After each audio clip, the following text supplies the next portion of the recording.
Пред само 7 години, кога во 2013 година компанијата Амфенол започна со своите активности и производства, прерасна во еден од носечките стопански субјекти во регионот, со најголем број вработени и постојан напредок и во поглед на финансиските резултати и во проширувањето на своите капацитети и производната програма.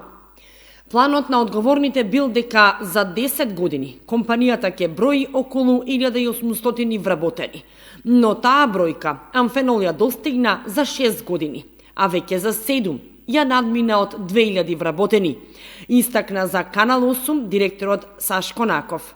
Во 2021 година се планира проширување на производството на објект на околу 3500 квадрати со околу 200 или 300 нови вработувања. Секој дека е големо задоволство да се констатира дека ја надминавме бројката од 2000 вработени во Амфенол Технолоџи Македонија. На самиот почеток тоа беше некоја сон, меѓутоа успеавме очигледно. Првичниот бизнис план ни беше за 10 години околу 1800, ние веќе после 7 години и 2 месеци сме на 2000. Значи, добро го реализираме планираното, дури и повеќе од тоа.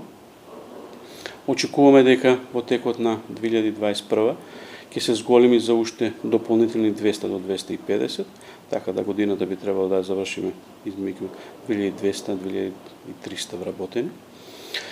За тоа ни се потребни капацитети, односно и просторни можности, бидејќи веќе моментално сме пополнети. Ќе почнеме со нова зграда, која што е во автомобилскиот кампус, нова зграда од околу 3500 квадрати, која треба да биде готова до летото некаде, до јули 2021.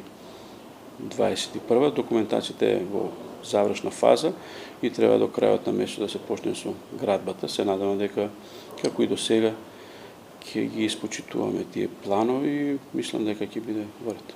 Инаку ситуацијата со COVID-19 налага да не праќаат лица на обука во странство, па обуките се извршуваат онлайн, но инженерите и менаџерите во тој дел се доволно обучени, за да можат да ги обучуваат новите лица кои ќе бидат одговорни во новиот погон.